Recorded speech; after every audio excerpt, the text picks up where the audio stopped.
Hola, muy buenas a todos, bienvenidos a Consultoría IT. Seguimos con el curso básico de SAP y en este vídeo básicamente os voy a dejar las tablas principales de finanzas y las relacionadas con el módulo de finanzas. Como veis tenemos tablas de documentos de contabilidad, de maestro de cuentas de mayor, de activos fijos, de configuración varia, de contabilidad y también de maestro de bancos. Como os digo, podéis hacer una captura de pantalla o bien mandarme un email o escribir un comentario y os mando este documento sin problemas. Después también tenemos tablas de controlling.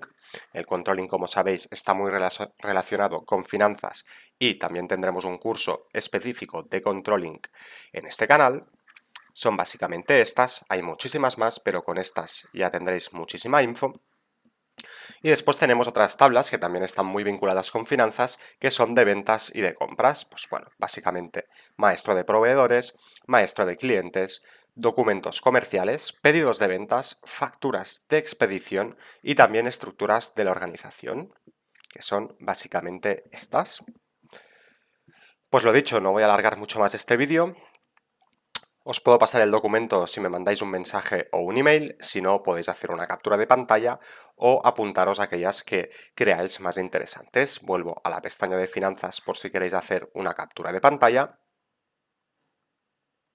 bajo a la de maestro de bancos y lo mismo con controlling. ¿De acuerdo?